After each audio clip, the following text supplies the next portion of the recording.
Students, it's Naturalist Marty. In celebration of Mother's Day, visit a natural area, much like the one I'm in right now. I'm in a forest with a stream, but you could visit a meadow or a wetland and see if you can find one living thing that depends on the life of another. Something that is interrelated or dependent on another organism. Come along in this virtual hike. I'm going to try to do the same right now.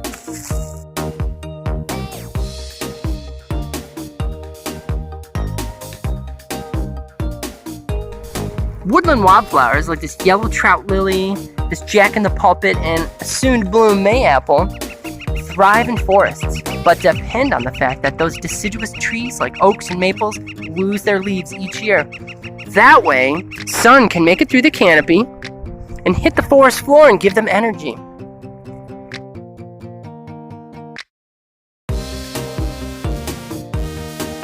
We've already revealed salamanders, slugs, worms, and other creatures that would thrive underneath this fallen log. So they depend on the microhabitat provided, the moist and cooler microhabitat provided by fallen trees on the forest floor.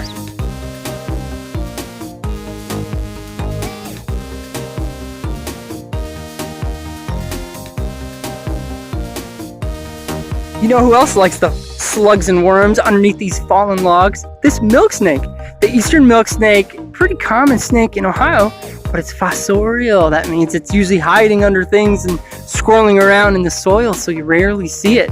So milksnakes depend on those critters too, which depend on those logs that are fallen. You know how I can tell it's a milksnake? Take a look at the back of its head. It has a Y or a V. You see it up there?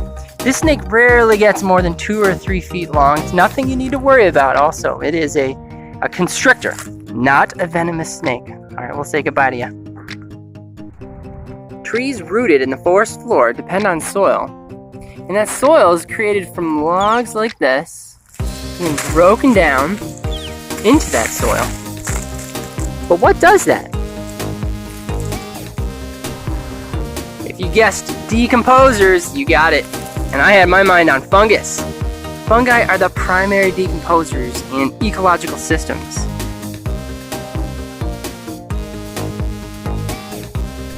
Over my shoulder sing warblers like the black-throated green warbler, the lazy zoo-zoo-zee, and calls the great crested flycatcher.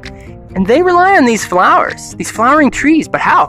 This time of year, insects need and drink the nectar to fuel up from these trees that are in bloom. And those birds arriving from the southern United States, sometimes even farther south, eat those insects that are fueling up on these trees.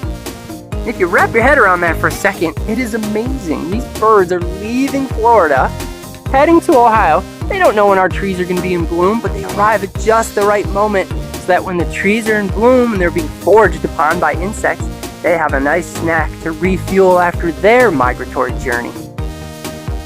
Interdependence in the forest community and other natural areas is everywhere.